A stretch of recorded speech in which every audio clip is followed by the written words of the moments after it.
I don't know what you're doing per month, but I would not be shocked if this was doing between 6 and 8 million a month in revenue. Blink twice if I'm right. Yeah, you guys are pretty, on point with your ballparks. I feel like I can rule the world. I know I can be what I want to. I put my all in it like no days off. On the road, let's travel. All right, what's up? We got Dyrdek from More Plates, More Dates here. Dyrdek, I made a fatal mistake before this podcast. I don't know if you know this, but I was doing research last night. I was like, okay, I got to be prepped. Got to be ready to go. I've been following you for a while, but I said, let me just make sure I button up here. And I go to your subreddit, r/More Plates, More Dates. To be clear, this is not like my subreddit. I didn't start it, but anyway. I didn't realize this at the time. Okay, so I'm on this subreddit thinking it's your subreddit, thinking these are just polite, civil, faithful fans. In fact, it says there's 163,000 faithfuls. That's how they call the members. It is a top 1% subreddit. So you're doing really well. And I say, hey, I'm interviewing Dyrdek tomorrow. He's coming on our pod. We're going to hang out. What should we talk about? And I said, give me some ideas, hoping that this, I did this like, let's see, time of post, it was like 1 a.m. And I go to sleep and I wake up and I said, oh, let me just check that real quick. Maybe somebody had some really thoughtful questions. Here's the breakdown. 98% of them want to know how big your penis is. That's the number one comment by far. Everybody said the same exact thing. I don't know if that's an inside joke or you just have some really, really eager fans. And then the second was like, bro, you needed to know this is a trolling subreddit. This is not the serious subreddit of like people trying to have a real conversation. Like you didn't know what you were getting yourself into. And sure enough, I did not. The third comment was bring a ruler. Yeah. They're very creative. I can imagine what kind of stuff you had an onslaught of for sure. There's a decent amount of trolling and I don't know, just like shit posting that goes on there, but there is some insightful stuff. Like I'm a moderator on it. I didn't start it, but I do check in time to time, and I've been pretty shocked how much it's ramped up. Like I don't know what a good subreddit is in size, but it seems like this is a good one. Okay. This is very So Dyrdek, I've been watching you for years. I remember watching you when you were doing like I think a cottage cheese or some type of like protein intake video, and you looked horrible because I believe you were an amateur or maybe even more serious than amateur bodybuilder, and you were like cutting and you looked just miserable when you were like really lean. But you have all these amazing videos where originally it started out as like, is this celebrity taking steroids? But then it kind of like expanded beyond that to like you would actually do some really cool breakdowns about the science behind different fitness stuff, but then also life advice. And now you have like, I think 4 different companies, Gorilla Mind, Marc, and a few others. And so we're interested in like definitely some fitness stuff, but also the fact that you're running like, I think 3 or 4 like pretty successful businesses. And what do you have now? 1.5 million subscribers, 1.8? Yeah, I think, let's see, 1.89. Yeah. So you've built like a pretty like what it appears to be monster businesses, but you've done it like with some really high integrity, it feels like. And you've also like your video setup is like almost janky, although I feel like that's part of the shtick.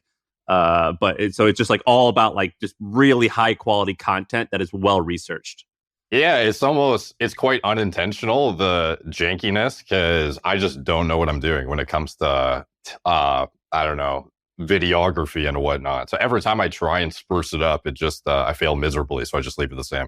But I've heard a rumor that you've gotten, you've clearly have gotten quite successful. I imagine your businesses are doing tens of millions in revenue. I heard a rumor that you've moved to a really nice house, and between your first apartment when you started and your second better apartment and your third nice house, that you purposely make the background look exactly the same, to the point of you've even like took a wall from your first apartment into the third place. Is that true? Is this true? Because we've been saying this, by the way. We've been spreading this rumor, whether it's true or not. I heard a rumor from my mouth. Okay, I gotta know first who told you that. I won't say. I won't say. One of your friends. Oh, they fucked me over, eh? No, I'm just kidding. It is not a green screen, I'll tell you that. So a lot of people wonder if it is a green screen. It's not. Some people. It doesn't sound like a real wall. That did not sound like a real wall. It's a lot of people use it in their Zoom calls now, apparently, which is crazy. They've like pulled the background out, but yeah, it's been the same background for a while. It may or may not be Asana. Some people, that's the prevalent rumor as well, but I think it's a secret that's gonna live and die with the channel. You also have done a good job of like somewhat hiding your identity. I mean, you have to go like pretty deep in order to find like your full name. And you've done a good job of like kind of staying under the radar while also being incredibly popular. Yeah. It's I don't know. I don't know how I even managed to have the foresight to think of that at the time, but it just seemed like a reasonable idea given if you were ever going to become popular to avoid, I don't know, weirdos and stuff. With that said, there's also the, question if you're going to be able to leave as much of a legacy without your last name out there, but I don't know how much I believe in that anyways. So it seems like it's worked out to date. Yeah, I definitely think it has. Go ahead. You and your business partner both have funny, like, kind of names of your channels, your content channels. So yours is More Plates, More Dates, which is hilarious. And then his I think goodlookingloser.com. Yeah.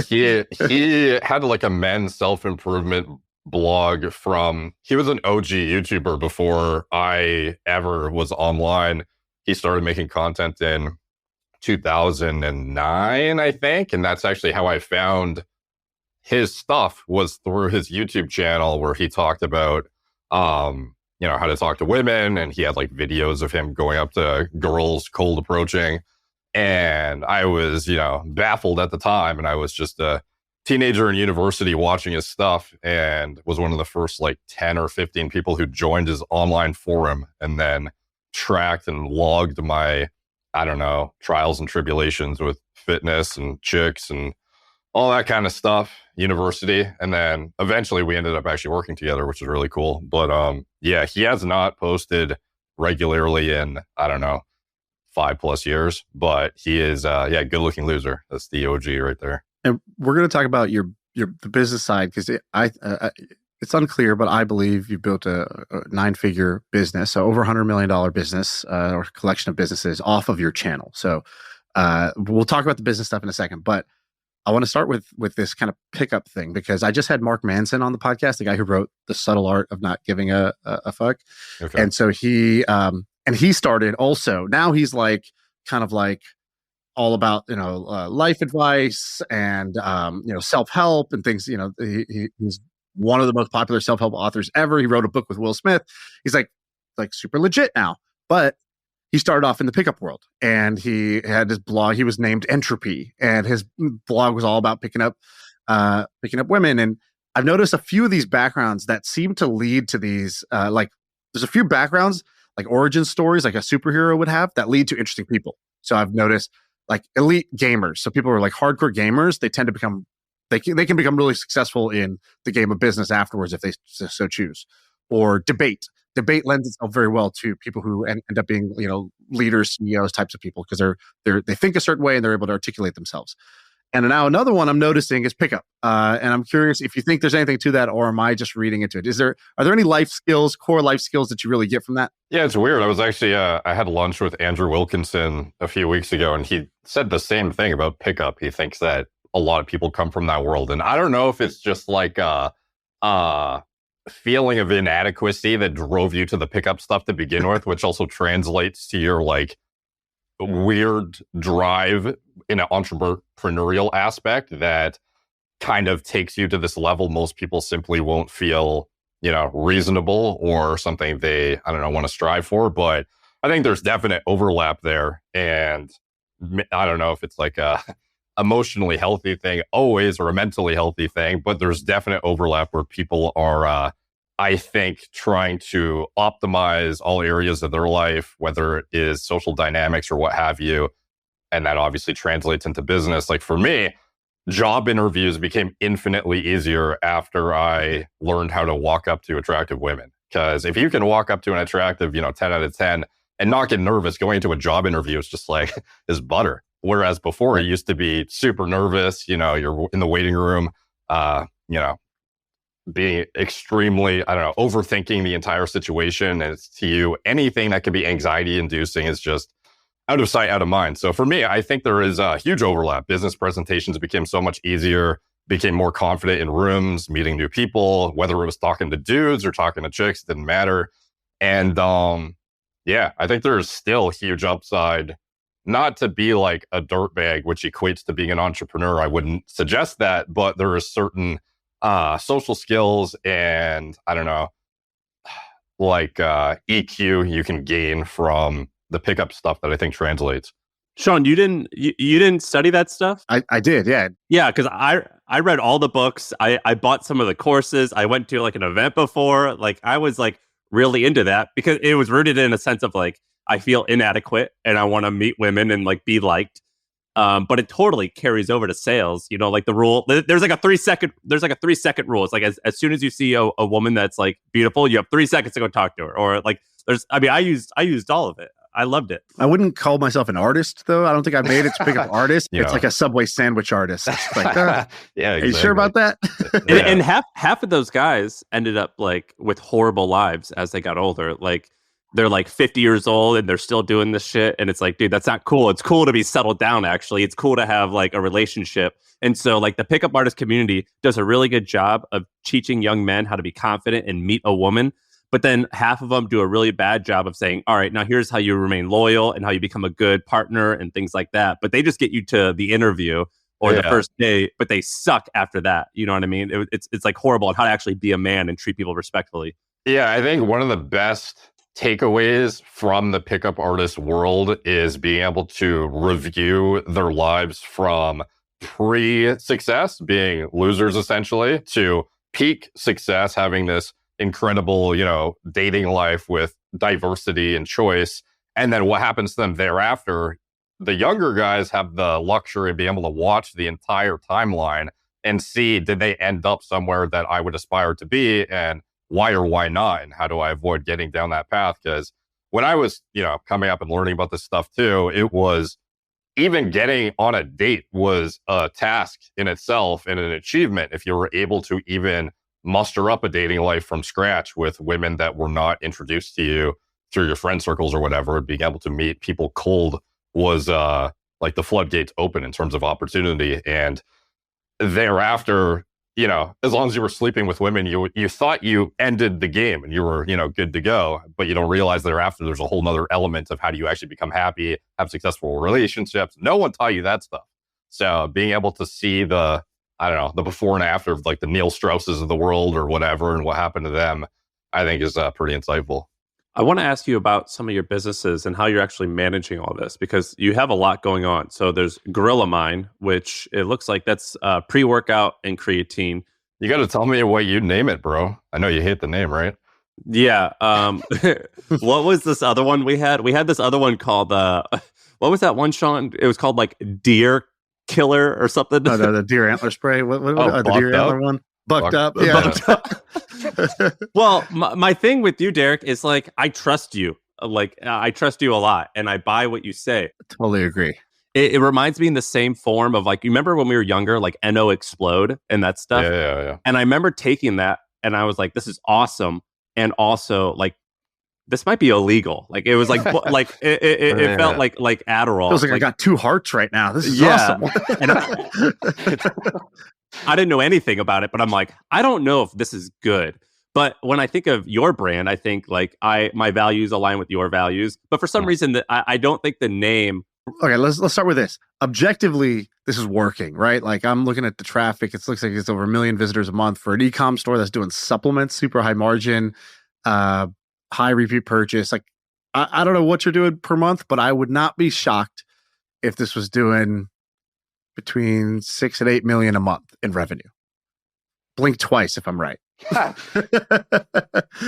Yeah, you guys are pretty, you know, on point with your ballparks. But there we go. What I will say is, as far as the niche goes, and by the way, that's just like, I don't know if Amazon is equal to our Shopify, but we're starting to get into retail too, and the traffic numbers are oftentimes quite misleading. So I don't know what you guys use for that, but I don't know how much I read into those traffic statistics. Do you use SimilarWeb or what do you? Yeah, this I was looking at SimilarWeb, but okay. I have like layers. It's like you can go like quick look at traffic, then it's like there's tools that will literally just tell you here's the sales at this store, but it doesn't know what your wholesale and retail might be. But you're like, all right, I know if their Shopify is at this level, and I know that they have some retail distribution, you can get pretty close. Right. Yeah. So as far as the branding around it, I do agree in the health niche when it comes to trusted dietary supplements for, I don't know, let's just say a multivitamin or a B complex or a lipid support product. Those kinds of things, I am totally on the same page that even I wouldn't necessarily have the highest trust factor in a company called a Gorilla Mind or a Bucked Up or a whatever. When it comes to things that are meant to get you cognitively dialed in, though, and things that are meant to be hardcore pre-workouts and vasodilate the shit out of you, all of this kind of stuff, that is where the more edgy branding, I think, for example, the same way you wouldn't trust a Gorilla Mind B complex and you would go with a Thorn, you probably would go with a Gorilla Mode pre-workout over Thorn's pre-workout. Probably. I think most people would. It depends who's buying. I'm like a 30-something yuppie guy who doesn't. I want to look good naked and I want to live a long time. And there's like a balance of like what am I putting like bro shit in my body or am I putting? Do you know what I mean? But then like your other one, Marc Health. I'm on that website. I invested in this company called Hone. I think Shaan maybe did too. I think in my opinion, the branding of Marc is like beautiful. I think that's beautifully done. So Marc Health does like hormone optimization or hormone replacement therapy. You do a bunch of thyroid stuff. I think that branding is phenomenal. And I would guess that this company will be more valuable than Gorilla Mind because I would imagine it's a subscription.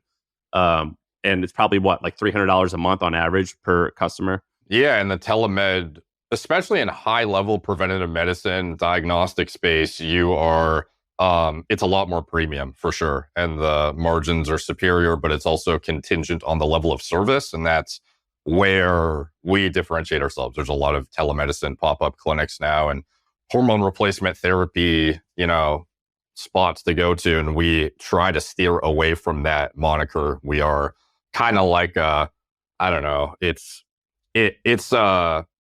broad spectrum preventative medicine whereby you can trust that you're not going to just get thrown on a cookie cutter script of testosterone and anastrozole and get kicked out of the door. Like we pride ourselves on the services and the doctor oversight and the quality of care, and the providers especially are highly educated and are vetted by me and my team specifically. So it's I would say more than $300 a month for sure in general. But that is definitely the way of the future in terms of what I am most passionate about. And yeah, you're definitely right that it's, I would say at least objectively right now, perhaps more valuable than Gorilla Mind.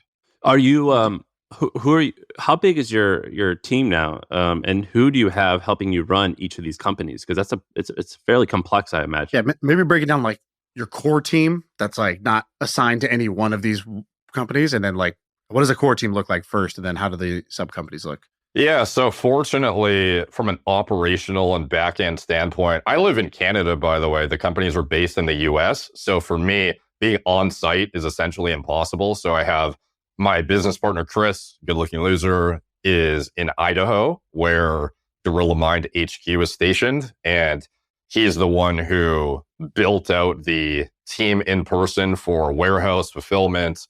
We will both be ones who vet out the high level C-suite guys, but a lot of the more, I don't know, like hands-on tasks are going to be fulfilled through teams there that I have minimal oversight or interaction with. I'm more the marketing and C-suite level stuff and retail a bit now. But that is, in terms of the team and number of people, I think there's like 50 to 100 in each company, but I don't actually know, to be honest. But as far as oversight from Gorilla, that's essentially how it works. Is we have Chris in Boise, me in Canada. I oversee all things marketing, content, product formulation, manufacturing, supply chain. He oversees everything, hands-on, fulfillment, warehouse, distribution, legal, accounting. And there's sub teams within that we oversee essentially. And we have, financial controller, we have like a guy who oversees retail, et cetera, et cetera. But that is kind of how the org chart would delineate out.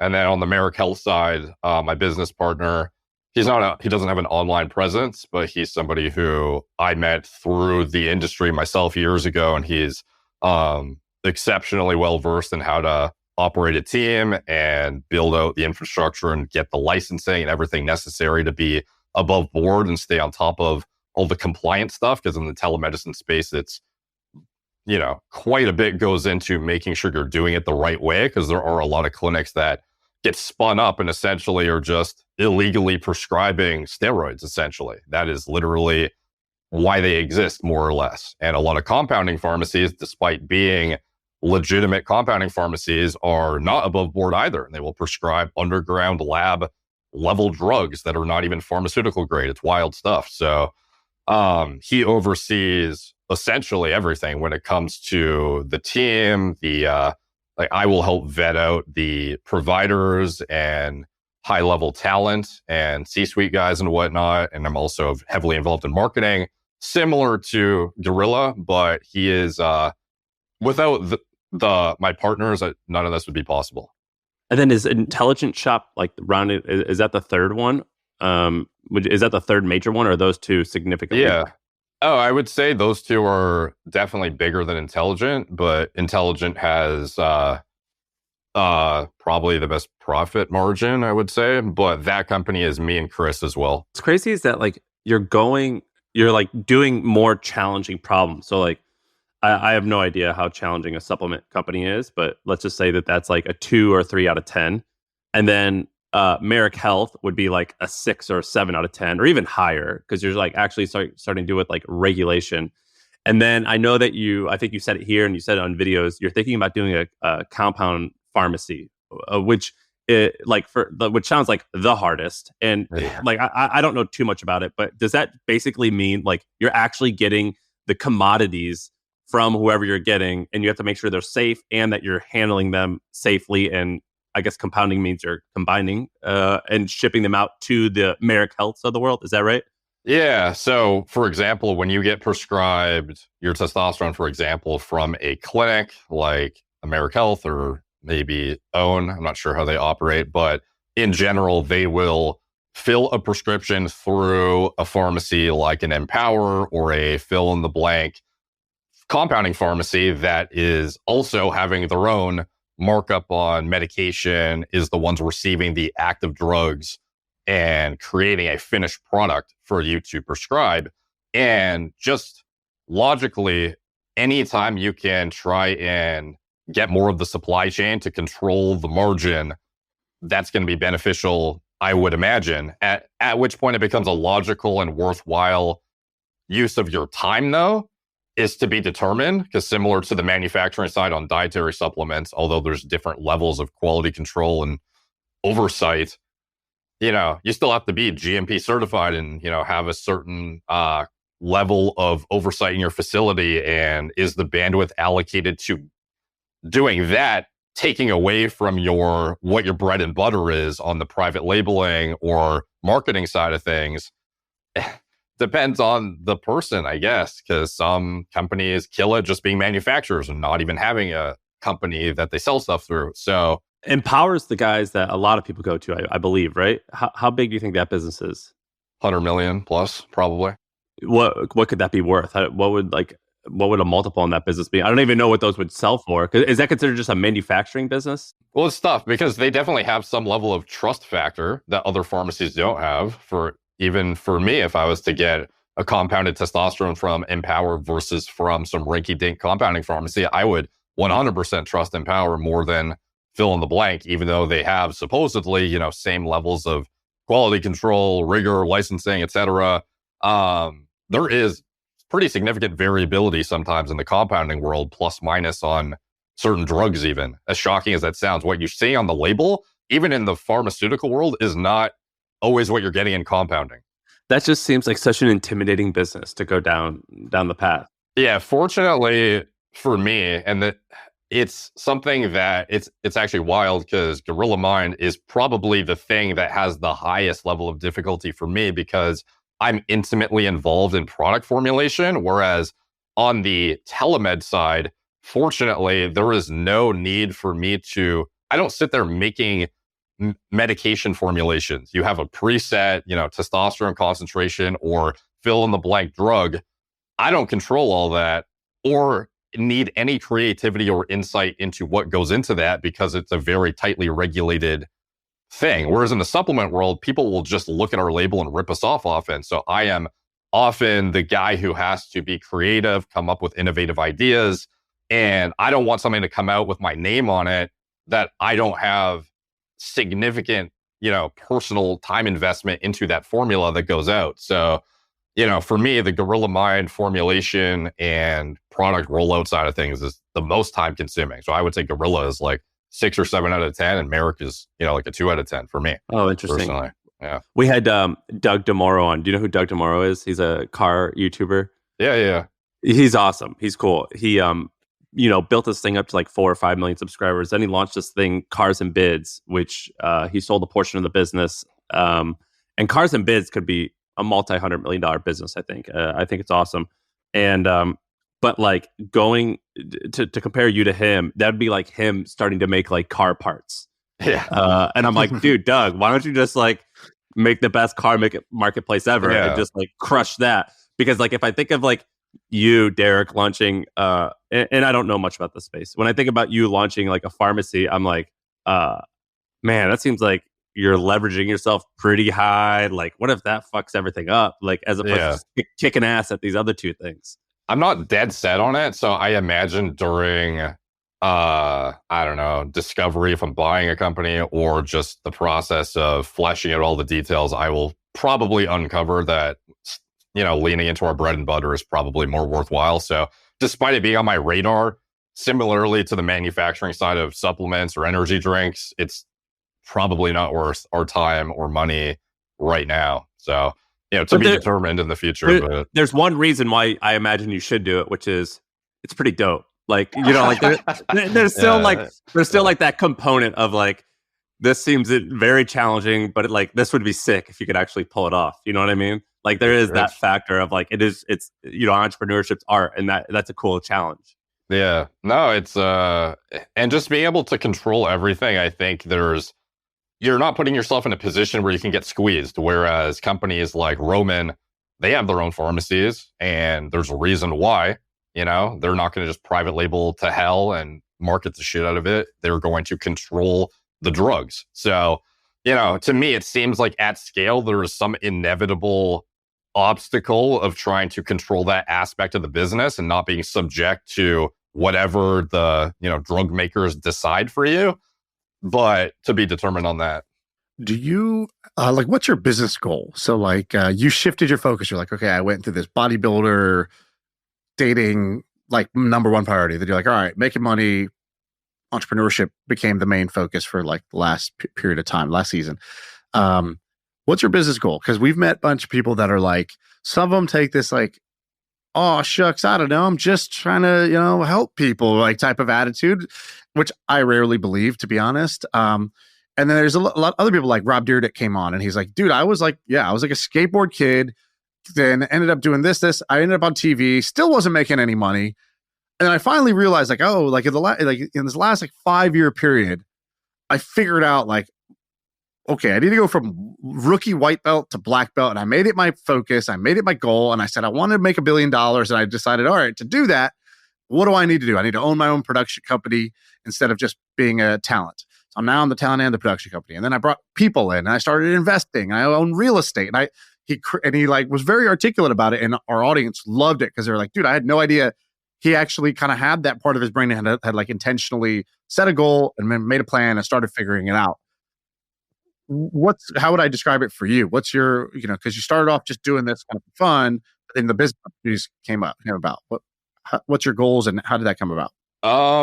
Yeah, I should probably revisit my goals because I don't really have a firm, concrete objective. I do know from a value standpoint, I think Gorilla Mind and Marc Health are billion-dollar companies in the future at some point, and I do very much intend for them to get there, and I strongly believe they will. I mean, that sounds like a good goal. I mean, if I was to put something on paper as a financial metric of sorts, those would be two concrete ones I could say in my near-ish future I foresee as doable, and I want to make sure it happen. But I don't necessarily want to sell them either. It's just kind of a vanity metric or something that you're chasing, almost like 1 million subscribers on YouTube.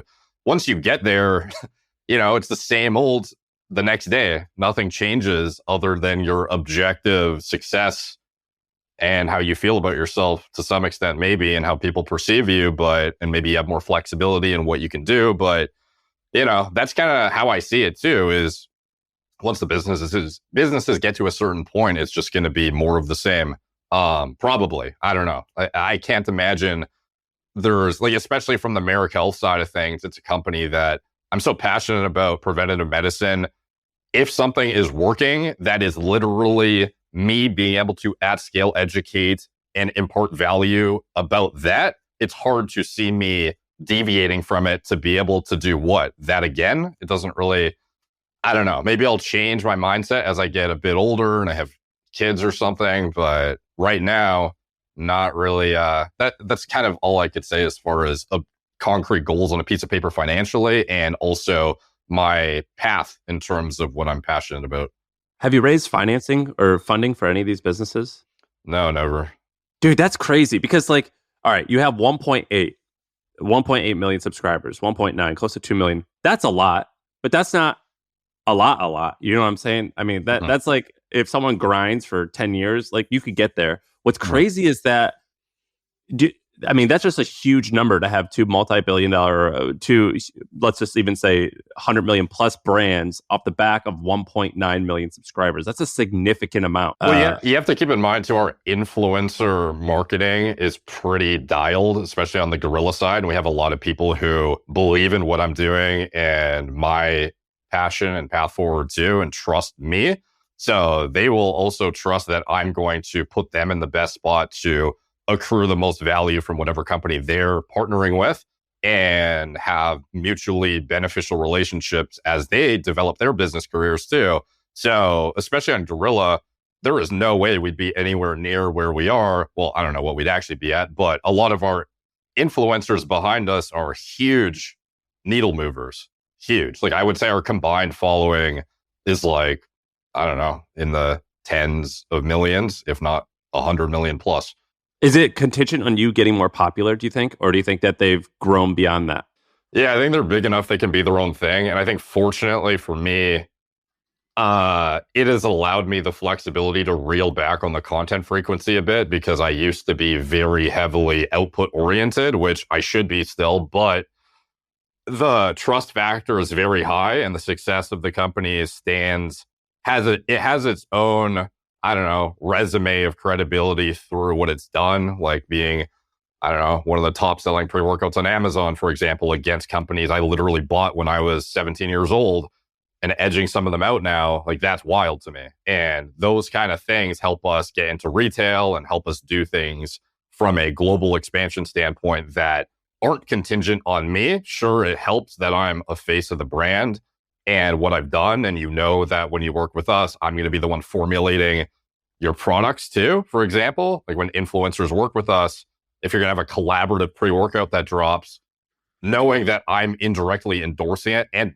making it for you too is a huge plus. Whereas most owners are not even faces of the brand and no one even knows who they are. So that kind of stuff, I think, gives us the latitude and flexibility to grow moving forward outside of having this influencer treadmill where we're having to acquire new people to get exposure to then sell more. I think there is absolutely a diminishing returns point. And for us at this point, it's very global expansion oriented and retail, going heavier into retail on some of the products like the energy drinks and whatnot. But to be determined. So it's all a bit of an experiment, to be honest.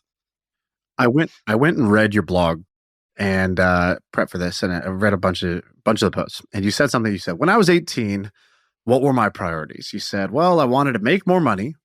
I wanted to date hordes of gorgeous women. I want to have a killer physique, and I wanted to do well in school to set me up for my future. And you said, I had these 4 goals, and those all sounded like totally worth pursuing. and they all sounded like things I should be working on. I'm in school, so I should probably work on school. I'm kind of 18 to 21 years old. I should probably try to date women or work out, make money. All of these things seemed like good ideas at the same time, and then you realized I should go all in on one of these goals right now at the expense of the others. Why did you have that philosophy of go all in on one life goal versus try to have kind of this balance or pursue all four? Yeah, it's tough because it's not like I would claim it to be the correct way to live your life, but I think a lot of people live, especially in the entrepreneurial world, in stages. It's almost like seasons of your life.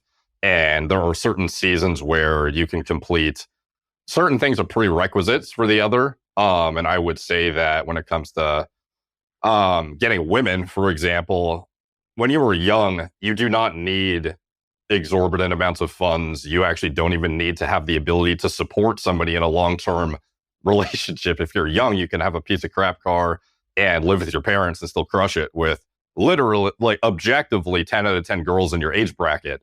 And being able to kind of get that season of your life out of the way and develop those social skills, at least at the time when I was broke too, I felt like was worth getting out of my way, so to speak, before I went down the road of entrepreneurship, which I knew would consume the majority of my free time. And dating, especially large amounts of women, when you're trying to kind of, I don't know, get your anxiety out of your system entirely and become even used to this dynamic of being out with attractive women.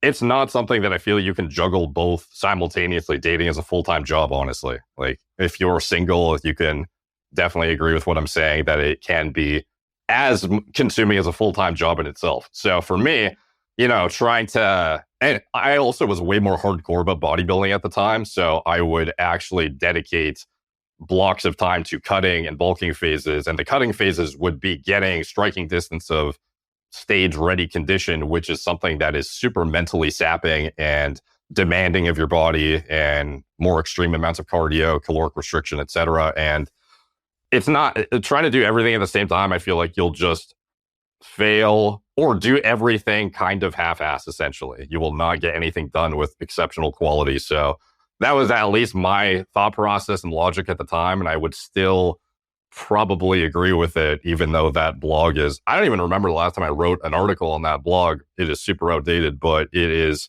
something I would still resonate with, probably. I think people should be segregating things into seasons, personally. Yeah, I mean, we talk about seasons a lot, and I think, like, what's that quote, Shaan, about the lion and the cow? Like, cows graze, lions rest, and then pounce. And like, oftentimes it's a little bit easier in business to be like the lion, instead of just like, instead of like a constant 40 hours a week, maybe like sprints is a little bit easier.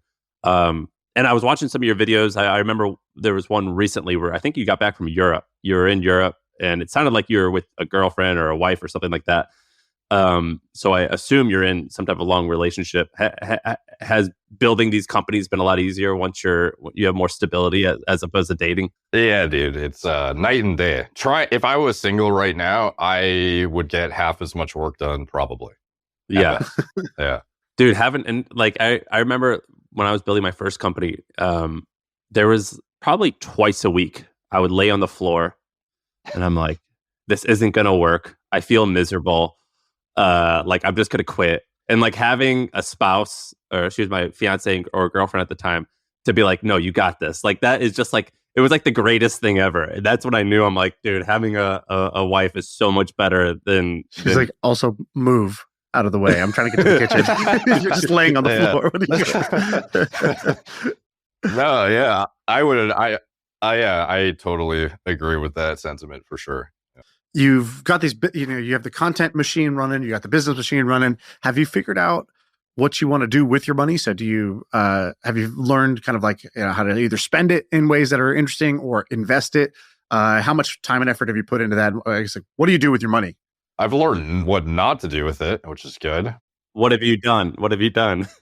So, don't go with wealth management portfolio guys who will, even if it's with a big bank, because they get their management fees even if they suck. So, and oftentimes they will make it sound like they're doing great things when objectively they're underperforming a basic, index fund. So I would be very weary of that as a wealthy entrepreneur, because a lot of those guys are the primary targets of those, wealth management guys. And they will shockingly stay with them for years despite underperforming just objectively. And then, they just get rinsed the entire time while the management fees make the other guys rich. So I've learned not to do that the hard way. The thing that's tough is on the Canadian side, there is so much more complicated tax planning that goes into it. I've spent more time than I want to admit on figuring out how to not lose money than actually like making money with my money. So it's tough. Yeah, like I'm still figuring out how to put myself in the position most optimally to make my money work for me. But oftentimes, even knowing what side of the country I should be keeping it on, it's been a ever learning process. And there are certain corporate structure things that I've been very hesitant to pour money into, insurance fund that down the line is going to build money interest free. And I can then I've been very careful to not dive into any of those before I fully understand them, even though they could make me a lot of money, because I know once you're into some of those things, you can't unravel them. So, as a Canadian, it's a lot more complicated, unfortunately, than just dollar cost average into the index. So if your portfolio, let's just say we'll do the pie chart thing so just percentages and not including your private businesses, where do you keep your money? Is it mostly equities, or are you investing in other private companies? What are you doing with it? I do some angel investing, but it's very minor. Like, for example, Media Kits. You guys are familiar with Kieran. That's how we met. Like his company, for example, I invested in. I don't know, some stuff like that, but not very often. But primarily it was, wealth management was overseeing a lot of it. And then I realized how not ideal that was and liquidated it all recently at a loss. But it's just sitting in bank accounts right now, doing nothing. As absurd no as it shit, sounds. really? Yeah. So I'm like all cash right now. I have a decent amount of crypto, but I always forget I have that until somebody asks me, like, what is your portfolio comprised of? So I guess technically some crypto. And then I guess it's the value of the businesses and whatever cash sits in those accounts. But yeah, it's mostly just chilling, doing nothing useful. I remember you I think you bought a Lamborghini or something like that, and you like made a video about like the hedonistic treadmill, and you're like, this is kind of bullshit. Is there what have you spent money on that you think is thought would make you happy and it was bullshit, versus where you actually like, where do you like to spend money on and you're like, this actually makes me happy? That's tough, man, because other than that, I haven't really spent egregious amounts of money on anything that I would deem to be irresponsible that was outside of a business capacity. Like I will invest, always go first class because of the convenience and just leg room and just like basic stuff, which is, and other than that, I don't really buy anything luxury other than groceries, which, getting high quality food, I think is justified every single time. I haven't really spent money on anything I could think of off the top of my head that was stupid. What was the origin story for the businesses? So what order did they come in, and what triggered the thought of like, all right, I need to start this? Because I think you're in an internet marketing affiliate game. When did you transition to like, I want to own my own businesses? Yeah, especially prior to influencer integrations. When I first started affiliate marketing, it was still very SEO driven, blog heavy. There was not as much flat rate, pay-per integration type stuff happening, or at least I was not that aware of it if it was happening at scale. What were you selling? Oh, an array of things. Whatever I used personally, Amazon links to it, etc. So I was getting, 5% commissions on shampoo that I would use for hair loss prevention. And was that like beer money, or that was like wow, I'm making stupid money doing this somehow? Like how successful were you able to be doing that? Well, I guess success is definitely subjective. So at the time, I felt extremely. But, in proportional terms, perhaps not now. But back then, that was the stuff that funds your ability to actually start your own businesses. So I would say in that sentiment, definitely successful. And I think the thing that helped me the most, and what I typically recommend people to do as when they're wondering, what do I even get into as a product or service or what have you, it's organically integrating things that you already use and truly believe in. Because if you just plug nonsense and you start to be a ad whore, essentially, where you just take whatever comes your way when it comes to integrations, even products you don't believe in or care about, and you just become a robot mindlessly reading scripts for, dollars, you kind of get your credibility goes out the window and people don't listen to your product recommendations anymore. And for me, it was always, how do I monetize stuff that I use anyways, and would tell people for free, you should use this because I use it. So oftentimes that was taking piddly little affiliate commissions or none on products that I actually used and wanted people to also try to get results with. And that would include, but not limited to, supplements, hair loss prevention products, sometimes random diet hack related things. I don't know. It varied significantly, but across the board, it was basically what has an affiliate program that is a product I already use, and I can get a commission for telling people something I would tell them anyways. And that is how I kind of built up my initial funds to then start some of the businesses that replace the affiliate recommendations that I would have been making anyway. So it was kind of stemmed from just what are the things I'm most passionate about personally, and promote them, and because I would anyways, and then replace them eventually with things that I feel are higher quality and reflect exactly what I would want to see as a consumer in that niche. So that is kind of how I went down the rabbit hole of dietary supplements. I've always been a formulator. I've always dug very heavily into the chemistry and pharmacology side of things, and it was just an eventual inevitability that I was going to get into it at some point. And once it became viable financially, that was kind of my segue into that. And then hair loss prevention products, I've been recommending certain things for years. And that was my segue into Intelligent Elephant, which is another company. And then telemedicine I was making content for years about preventative medicine and how to interpret diagnostics and blood work and hormone optimization and PEDs, ergogenic aids, etc. And that was such a no-brainer for me to get into too. So across the board, that's kind of what I look for as the highest lever opportunities, at least how I kind of ended up starting those businesses to begin with and funding them. We had our buddy Saeed on, and what he did was he had a high traffic blog that was helping people out with WordPress. He's like, oh yeah, I recommend using this email pop-up. And like he would just basically see, oh, okay, the things that people click on the most because they're looking for a solution are X.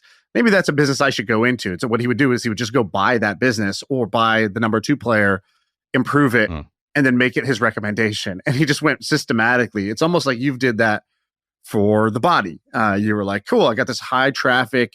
I have this ability to get a bunch of high traffic. I can start with affiliates and see what people click. Even if they have a crappy affiliate program, at least I know that's a category that I know I can drive a lot of customers to. Maybe I should be the supplier instead of the affiliate.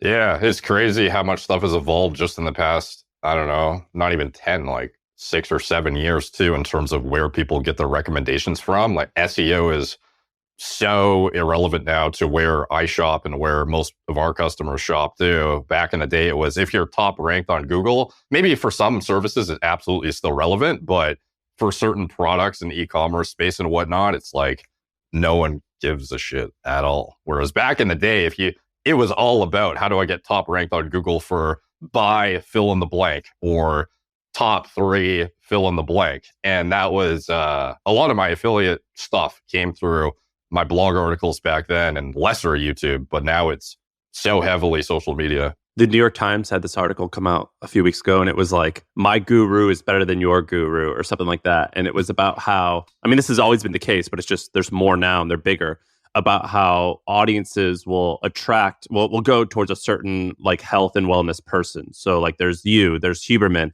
but then there's also Marc Sisson. Is that his name? Marc, the older guy who started a Primal Kitchen. And then there's like 5 or 6 or 10 or 20 other ones. And they actually, but the article was saying, and this is true, that they say different things. Like not everyone agrees. So there's like, eat a lot of plants, but then there's like carnivore MD, and then you did your whole thing on the Liver King.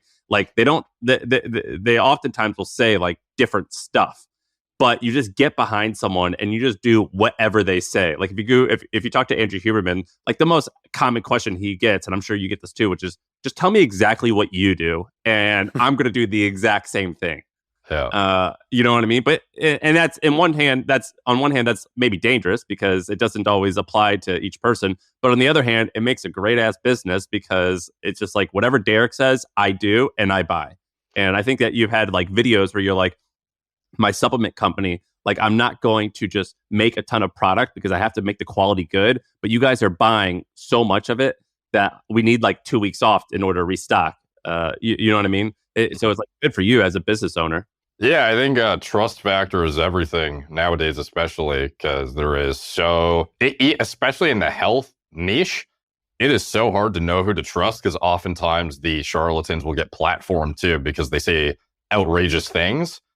You'll see them on big podcasts even sometimes just because they'll say something that seems so contradictory to what is accepted as, scientific fact or whatever, just to get a good hook, not even necessarily because they're the authority or foremost expert in a certain area. And it's super confusing for the layman who is just trying to, learn something. And then they hear 17 different versions of recommendations for something that should be basic. And yeah, trying to, even what I do too, and I think a lot of people should do when they're self-educating, is find a, handful of people that through all evidence provided have highest trust factor and knowledge simultaneously, because the two coupled are what are going to lead you to what I feel to be actual recommendations that are practical and valuable rather than just, follow. It's wild how many, bad educators there are out there for sure. And how did you become an expert? Like, Huberman's like a professor at wherever. He's like a Stanford lab or something. When I first saw your thing, you were like, oh, I think I was clicking like some of the videos that were like, what is Conor McGregor taking, or John Jones or whatever.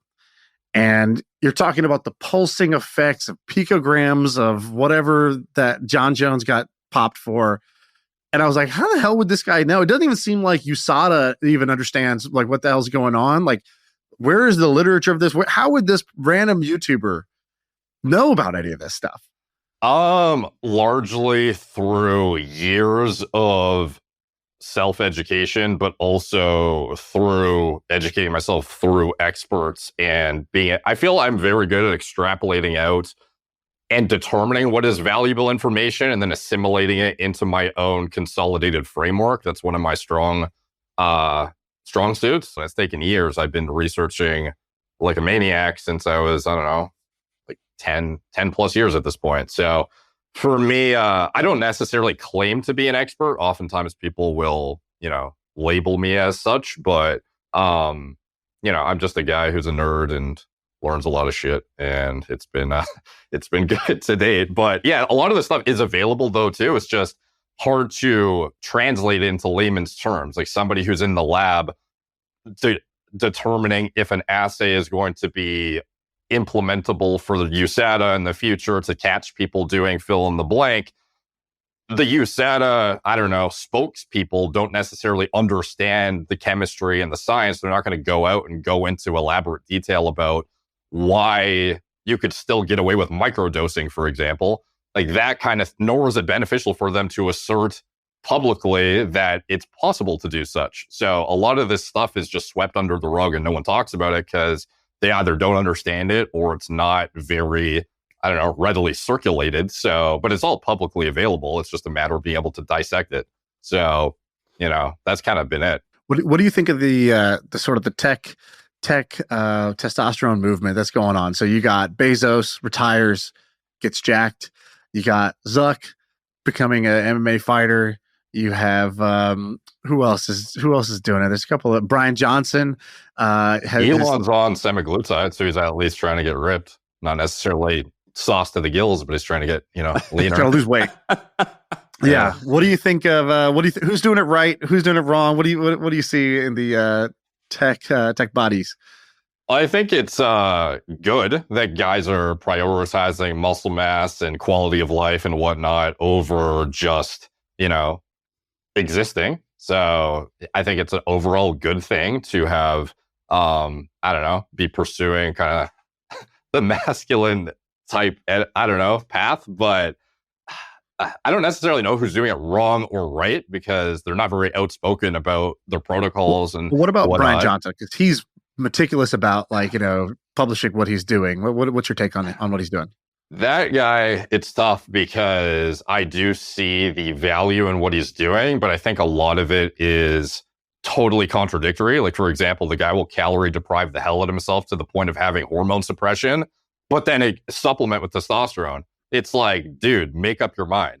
Hey, which one is going to be conducive to longevity versus not? Because you're kind of just correcting what you screwed yourself up for to begin with. So why is your body trying to fight back against you just to manually administer something to correct your deficiency self-induced from literal nutrient deprivation? Like there's clearly some sort of, contradictory actions in his protocol, in my opinion. But overall, I think it's interesting for sure, seeing what he thinks is impactful versus not. But as he starts to roll out some of the products and services related to his stuff, you start to wonder, how much of it is just, noble intentions versus, the entrepreneurial, aspect of it, which is fine.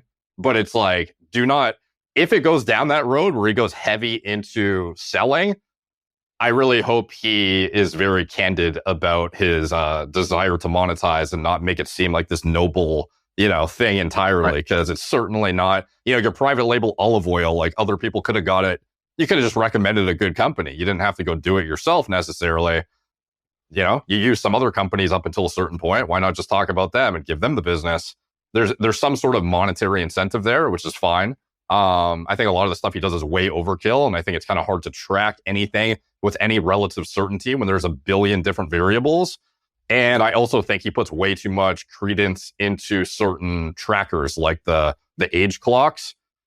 Those are complete bullshit, essentially. And I don't think it's of great utility to be tracking those meticulously as if that's reflective of exactly what's going on. And why are the age clocks bullshit? That I would need to dig into more, but a lot of it is based on your current, what is going on in your body in this current snapshot of time, and then trying to reflect, okay, your velocity of aging equals this because you had a transient, like better blood sugar or fill in the blank biomarker. Like you could just as easily screw up your blood work and make it look like you're way older than you are in a matter of days. So it's like, obviously your chronological biological age didn't shift that much in a matter of days, but just based on your current health status in your blood, in your body right now, you can make it look like you're plus minus 20 years. So to actually take that and make it assert that, oh, this is, it equals I'm this young now. It's like, no, maybe your current snapshot in time reflects something that looks like that, but it is not indicative that that is your overall health status. So I would have to I probably should do a video on it at some point, but it's most credible people that I trust think it's bullshit personally. I test all of them. So I've done Insight Tracker or Insight Tracker, and then True Diagnostics, and then like I've done all of them. They're it's messed up because I know in my head that this is theory and that I know it's a gimmick, but it's so fun. You know what I mean? Yeah. They come out the same, Sam, when you try it across multiple services? Yeah, those two came out the same, which was basically like, my blood work is great. And I think they give you actually a number. So they're like, you're 34 biologically, you're 23 chronologically, you're 34, biologically, you're 23. So it said I was great. And then they have this other score where they look at, is it the methane? Wait, hang on. You're 23 biologically? Yeah, like according to this shit, it's so which is like a false sense. I know Derek just said it's bullshit, but I'm not gonna lie. Kind of admire you for that. But I see, just went up in my books. But that's my thing is I see that and I'm like, oh, sick. I'm doing everything great, but I'm like, I'm pretty sore though. Like I don't know, like I don't know if I'm doing everything perfectly. And what's it called? What they look at? Is it the methane or methylation? Methylation. They look at that. And they're like, oh, you're kicking ass. Your rate of aging is super low. So I'm like, sick. Like I'm not going to change anything. But that's not exactly the reality because I don't always feel great. You know what I'm saying? I also went on a kick. I've tested everything. So I've tested the semaglutide. I've tested TRT. I don't do any of that now. And then I use anastrozole, which is like, in my opinion, the worst thing ever. I fucking hate that. It made me feel miserable. I've tried Clomid. Now I don't do anything. But I've tried it all because I like experimenting with all these stuff. And then I like doing the blood work. It's like an addicting thing. It's like someone who's obsessed with different gadgets. You know what I'm saying? Why did you come off of TRT? Because I got like strong. So I wanted to do it because I was really low for years, like 130. And I was like, all right, let's get this right and figure out what's going on. And so I did it and I got low body fat. I got strong. I was hitting like record squat and bench numbers. And then I was like, all right, well, let's try without it. Let's just see what happens if I don't take it. And I still felt great. And so I was like, well, if I don't have to take it, and my testosterone level actually went down, but I still felt wonderful and I was still lifting wonderfully and my body felt great. So I was like, let's just try not doing it for a while. How long ago did you come off? Last summer, a year. Oh, okay. Oh, what's your test now? Dude, it dropped. It was 800 and then it went to 420. You said it was like 130 or something before you started TRT, though, man. right?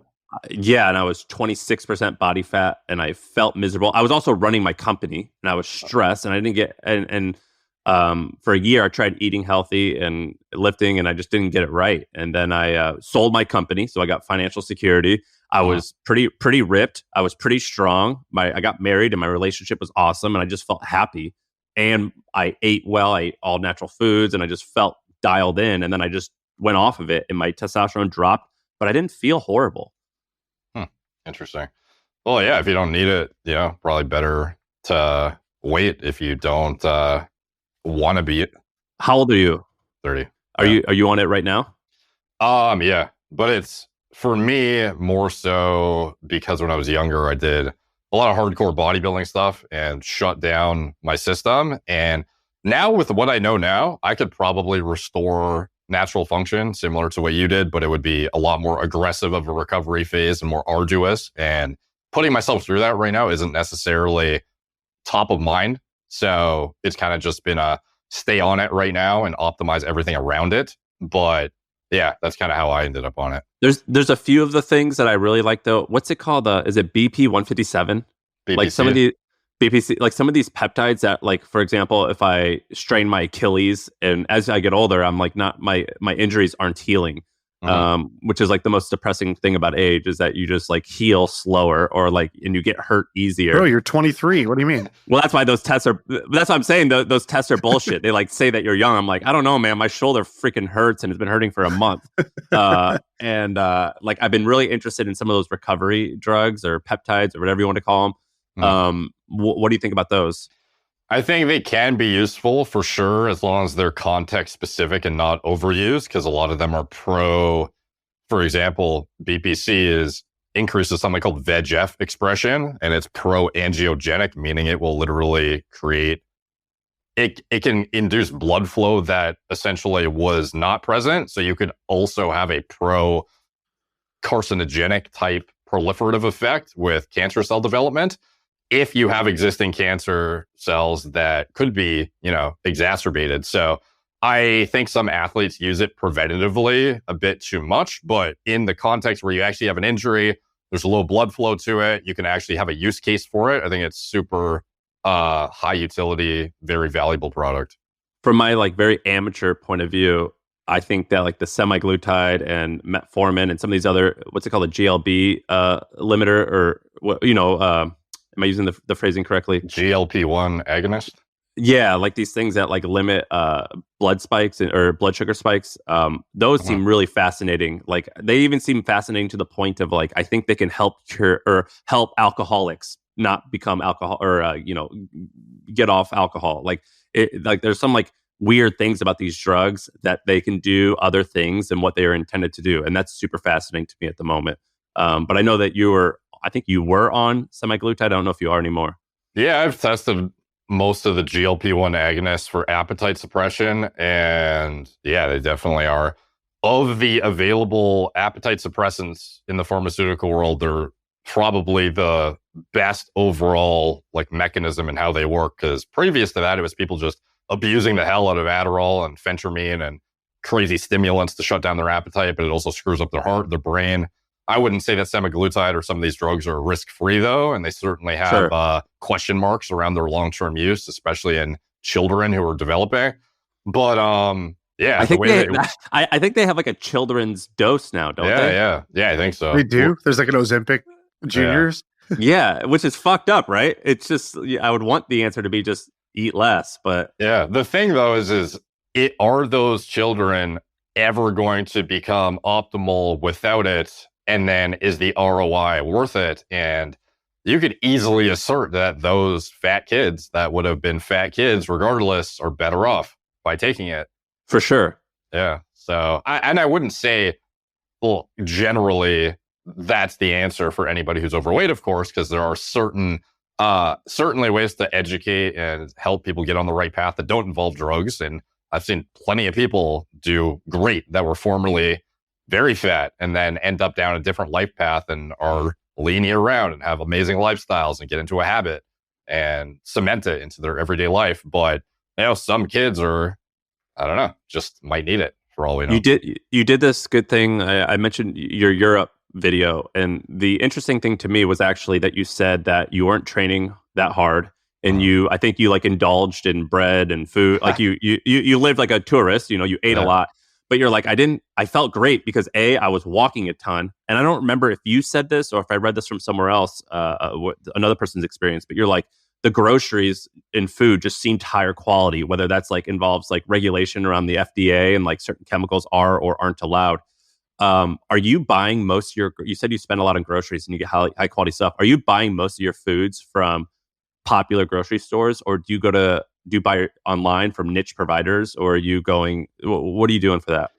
I go to a butcher for bison, liver, and things of that nature, mostly my meats, but a lot of the other stuff is local grocery. In Canada, there's not a lot of flexibility, unfortunately, on quality of, or just availability of some of the foods that you might otherwise buy at higher end places in the States. So as much as I'd love to have, if I could, the highest level of everything, it's sourcing is a huge issue in Canada, as absurd as it sounds, like sourcing for like basic foods. So yeah, it's when I can, I get the best available. But like for example, bison I think is the leanest, most nutrient dense red meat essentially that you could get, and I will buy a ton of that, even though it's 3 times more expensive than extra lean ground beef at the grocery store. So that's one example. We talked about this company. I don't remember, Shaan, if you said Huberman helped get it going, or was a affiliate or something. Or whatever. Yeah, man, that thing was cool. Like I ordered a bunch of stuff. I have no idea if I'm getting sold on the marketing or not. But like the story behind it, like they got me bought in. Like they got me so bought into it. No, I was at Peter Attia's place a couple of weeks ago, and I had the venison sticks or whatever that they sell, and pretty damn good.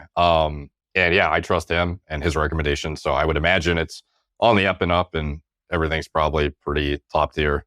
Yeah, man. That story like totally got me bought in. I thought it was a cool business. And I've been watching some of your videos and it's made me nervous about just like my food and like the quality of food, and like Whole Foods for the longest time was like the gold standard. And now I'm like, no, man, that still might even be shit. Like it's to the point where I want to start raising my own animals. You know what I mean? Or yeah, it's tough because it's a lot of people will swear off supplements and say buy Whole Foods, but then other people will say the Whole Foods or the soil is depleted of nutrients, so then you should supplement. But then there's trying to know what you're doing can be quite arduous and sketchy. Even when you're trying to optimize, even when you have the financial means, it's trying to even figure out what to spend your money on can be overwhelming at times, for sure.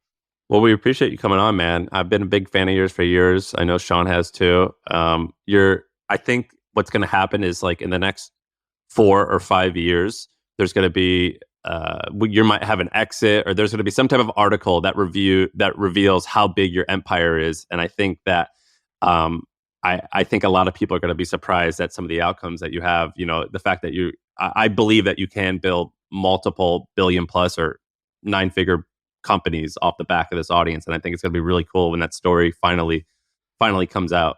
Oh, we'll see where it goes. I appreciate you guys having me on and being so patient as I get back into content here, because I know you guys have been Kieran has been trying to get me on for a while, so I'm glad we were able to make it happen. Yeah, shout out to him. Thanks, Kieran. We appreciate that. Yeah. Right on. All right. That's it. That's the pod. Yeah. I feel like I can rule the world. I know I could be what I want to. I put my all in it like no days off. On the road, let's travel, never looking back.